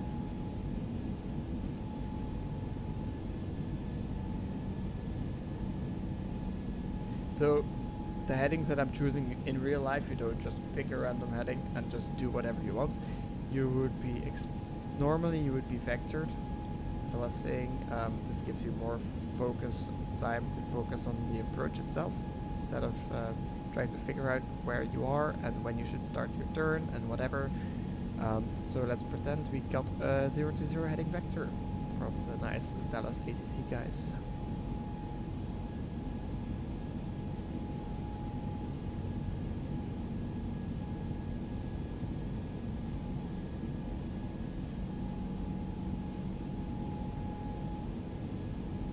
And this looks about far enough, so let's turn back in 356, which is perfectly abeam the runway. Wind is blowing us wide, so wind should be helping us in this turn. As you can see, we have a crosswind coming from the left, which is blowing us further away from the localizer track that we want to intercept. And it also gives us more time by slowing us down slightly when we get turned towards the localizer, although this is a very minor effect at these speeds. Talking about speed, let's go performance, activate approach, and we are good on speed currently, so go manage speed, checked flaps 1.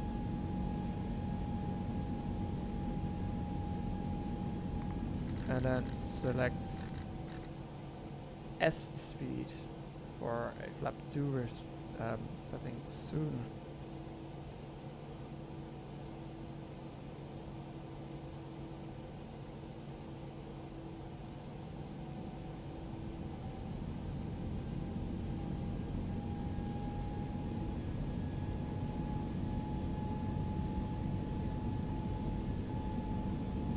And it's nice, we have Bossy set up here now. We have a DME to Bossy. We have a much clearer idea of what we actually expect to do.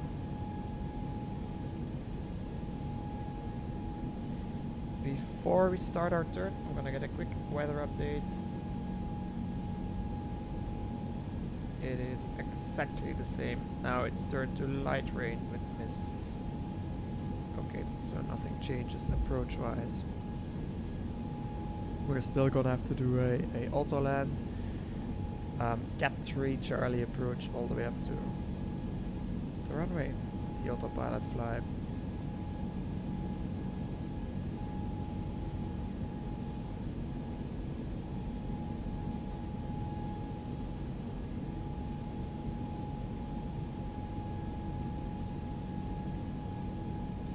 Good thing should be that we can press the altitude managed button. That will automatically do the descents, hopefully.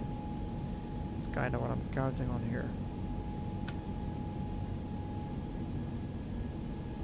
Once this passes about 270 position, we can start our turn in. It's more gonna be something like this, and then inbound, and then like that. That's what I'm expecting it to happen.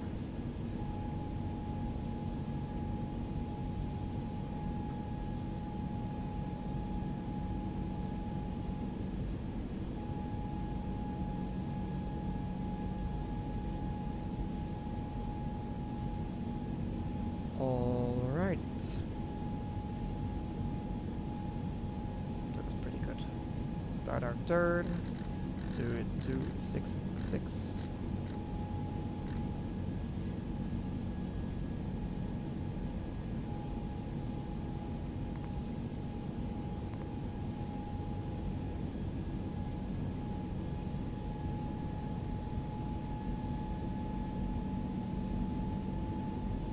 And to not have the same issues again, I'm gonna go speed is checked, flaps 2, and select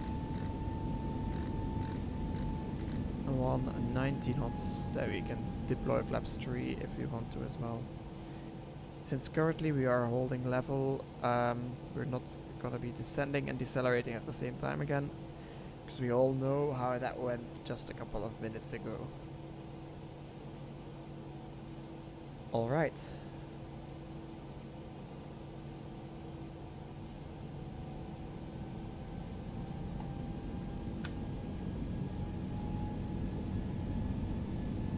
Gonna be this turn.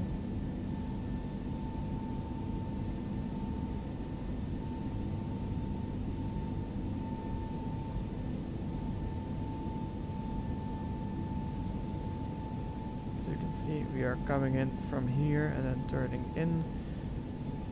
We should be on the localizer by Penny, and we are at 4,000, so we don't need to descend before Penny. At Penny we can descend another 1,000 feet to 3,000.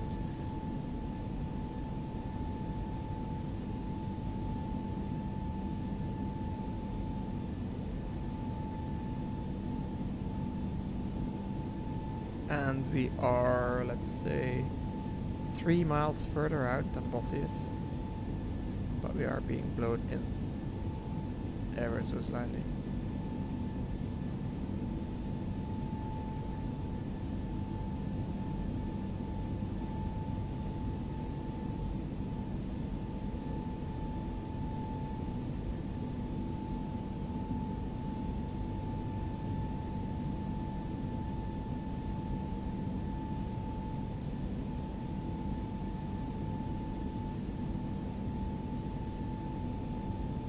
Okay, I can go localizer now. Autopilot 2 on. That only works with approach, obviously. So we'll go localizer on. Localizer is armed. And I'll wait for just that little bit.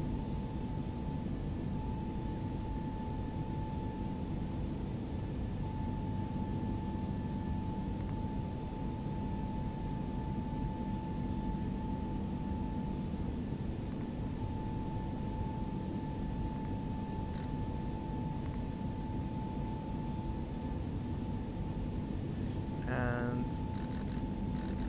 give it a localizer intercept heading. It's obviously not gonna be enough.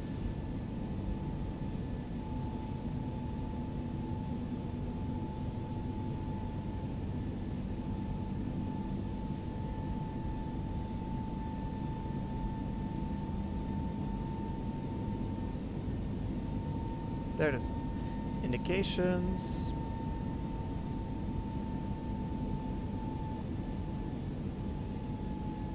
I don't know why it turned so far, but I kind of wanted to. So we're now aiming in between Penny and Bossy, because that's about a 45-degree intercept, which is what the localizer wants to have. Let's make it 130 just to be even about it. Make it a smooth localizer intercept.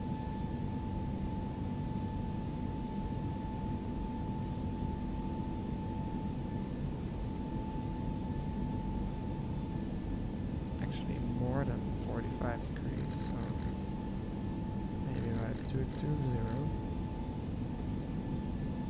That's a 45, 219 or it's a 45-degree intercept, which is what it should be able to do.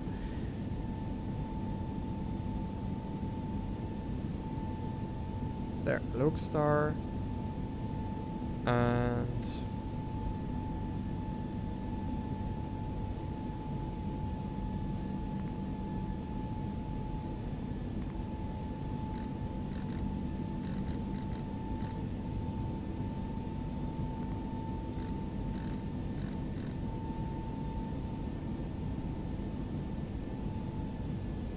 start our descent because we are past Penny, or almost past Penny. It's 16.2 and we're at 16.2 right now, so we can start our descent.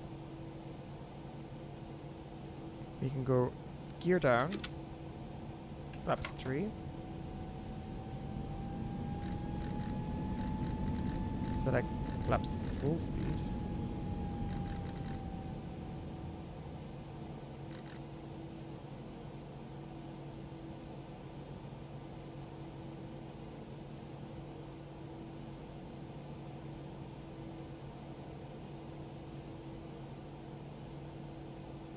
Get my wipers ready.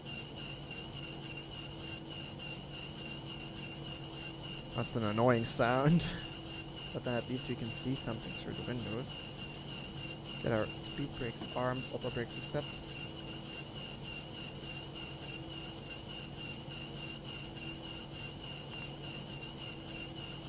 $2,500. Checked. That's altitude. Go, speed is checked, flaps full.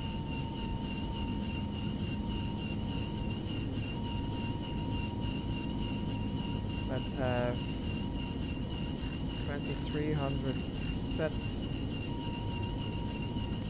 Have vertical speed ready. And when we're at 9.9, I'm gonna immediately select 1,000 foot a minute descent.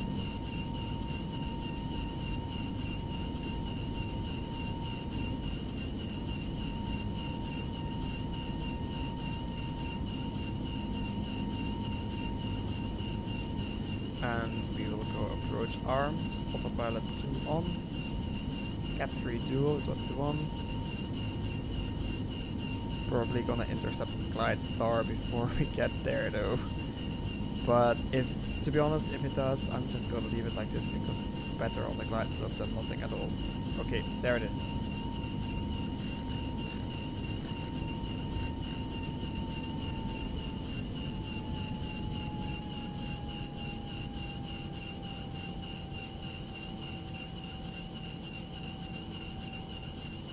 approach speed 148, so select 148 here. That's our speed that we want to be at. 2000, Gear down, 3 green, checked, and cabin is ready. So we are stable. Alt star.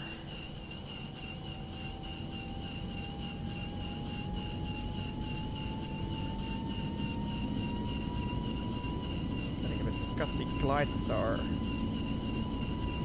Okay, glide star, so we can set 4000 for the missed approach. Glide slope. On speed, on glide, and on the localizer.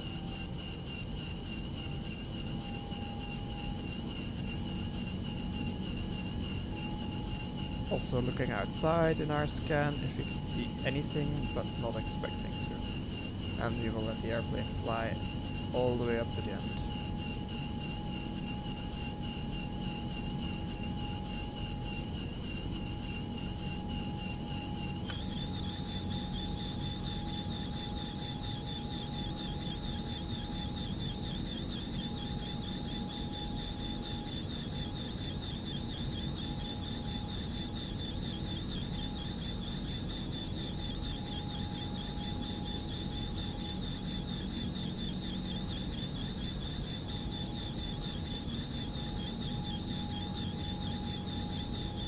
one thousand, Stable, continuing.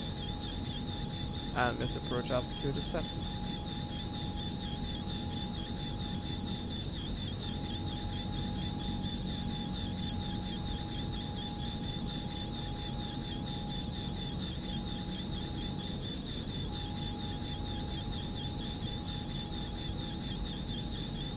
And landing no blue. Okay, we're visual. 500, Check.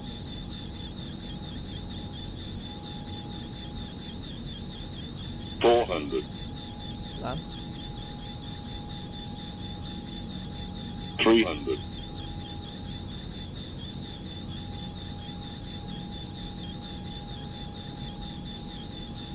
$200,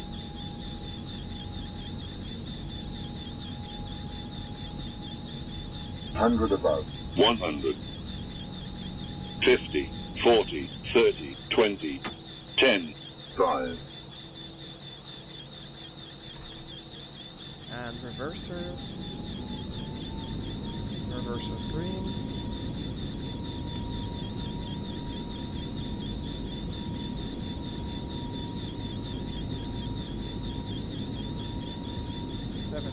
Idle reverse.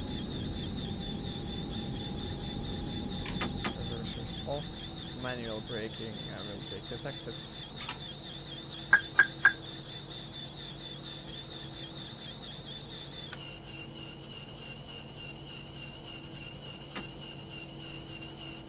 Okay, after landing,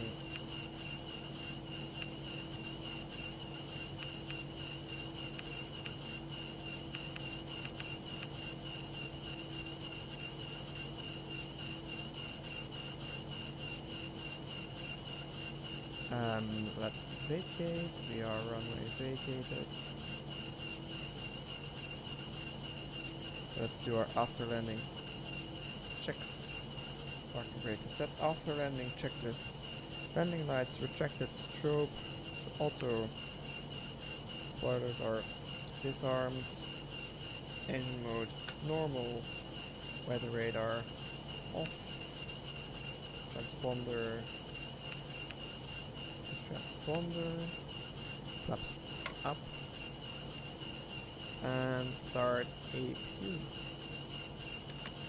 APU set on. And then we'll go check our brake temperature real quick. They are doing okay, but let's turn on the brake fan anyway.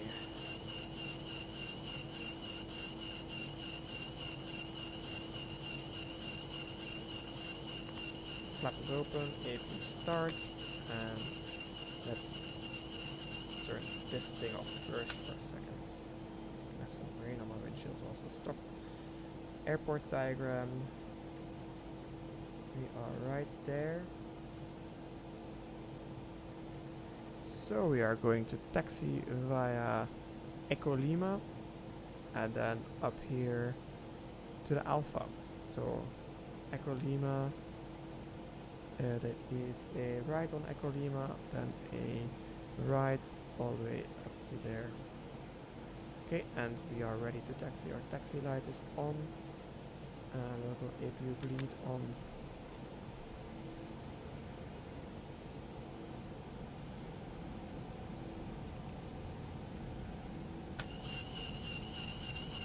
Get this annoying thing back on. We want to take a right down there, cross the other runway.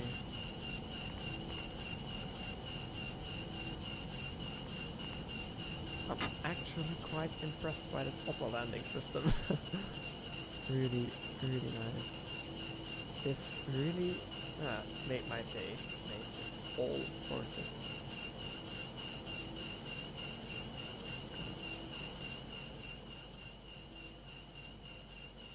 Get that annoying sound a bit quieter for you guys. Okay, I can.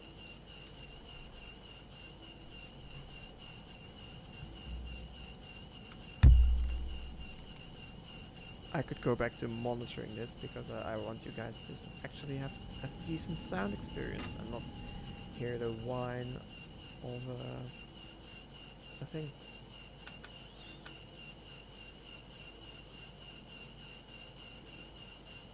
Whether I turn on 1 or 2, it's the same sound, so might as well make it realistic. And we're taking a ride here.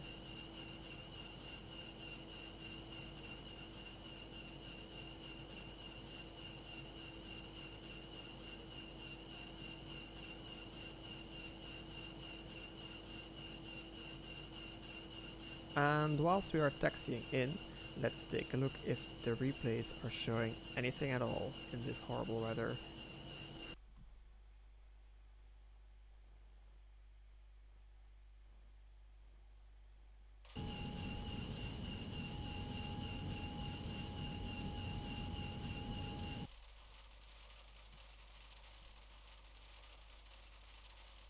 Okay, we have an airplane.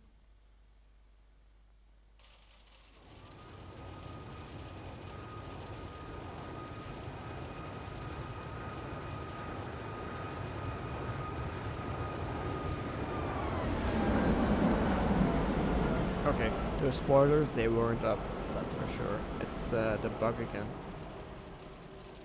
Okay, looks like the landing was pretty decent.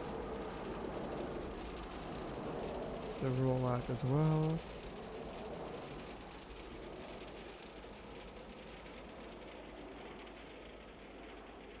Alright.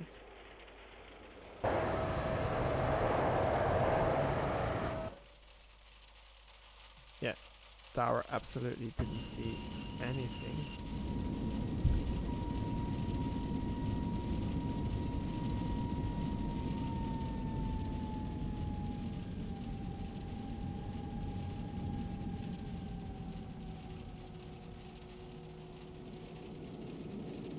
I like the way these reversers work.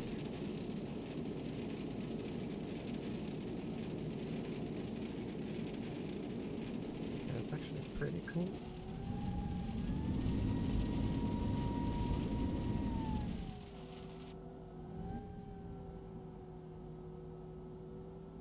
Okay, so they could see something. Yeah, we could see the runway by then already. Okay, great.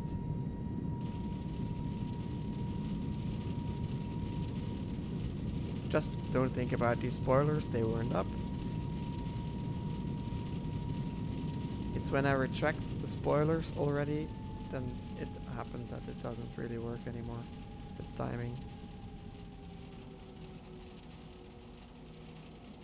Pretty smooth landing, yeah. Autopilot should be proud.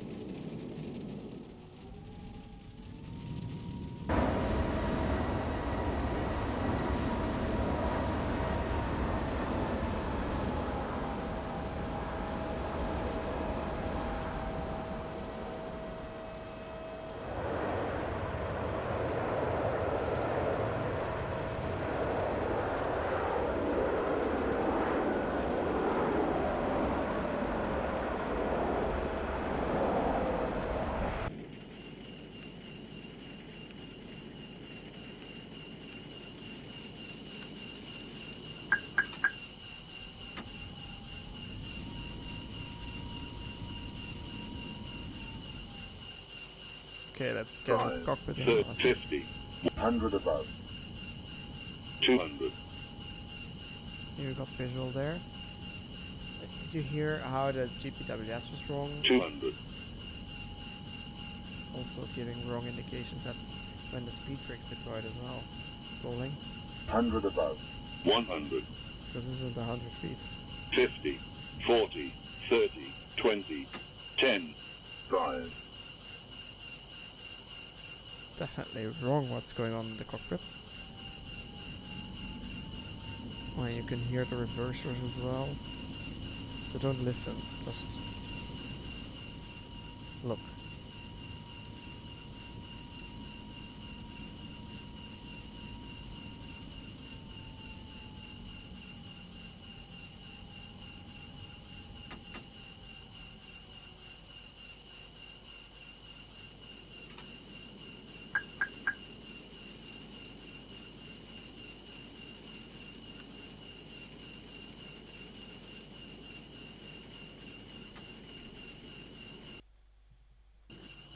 I'm actually pretty happy with how this went.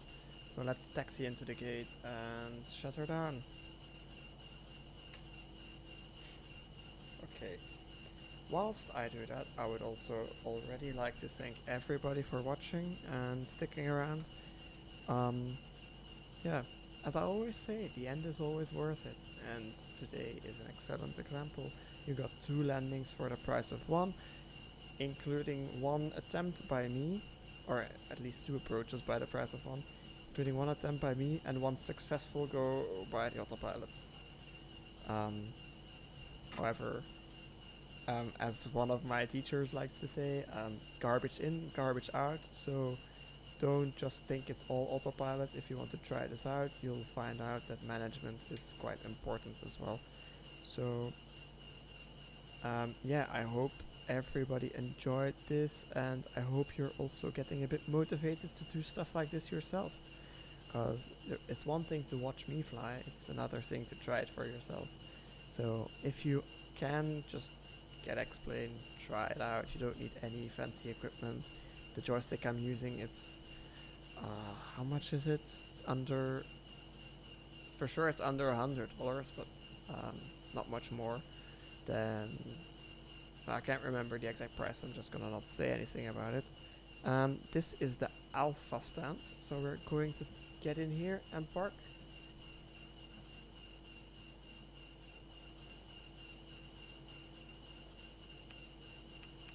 Get this light off, shut down number 2. There is a line and we can park there. It doesn't matter where we park, just in the Alpha stance, where American usually does.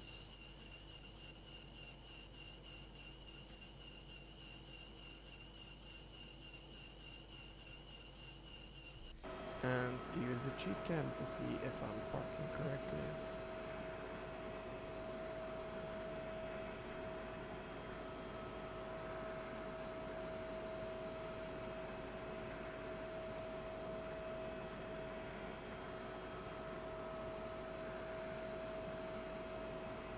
Alright, parking brakes set. Anti-ices go off. Engine master switch for 1 also off. Let's get these annoying things off. Exterior lights these are all off. Strobes can go off, beacons can come off, nav and logo can come off. And then seat belts, signs can come off, they can be released. Set the timer off, fuel pumps off.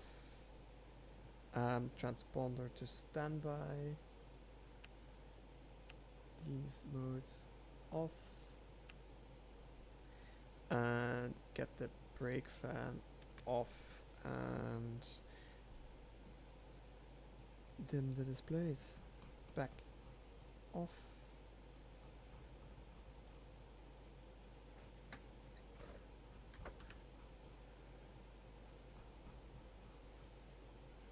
Also, call up ground handling, get everybody up here except for this guy and that guy. And these displays can go off as well.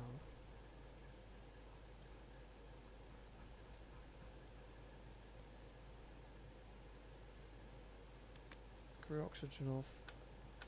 These off. All exterior lights are already off. APU bleed can come off. This one can come off. Emergency exit lights to off. No smoking is off, and batteries go to off. We are now going cold and dark. So, okay, let's get outside. Thank you everyone for watching. I hope you have a very great, pleasant rest of your day. Do consider liking and subscribing if you want to see more of this, and I hope to see you all next time. Bye bye.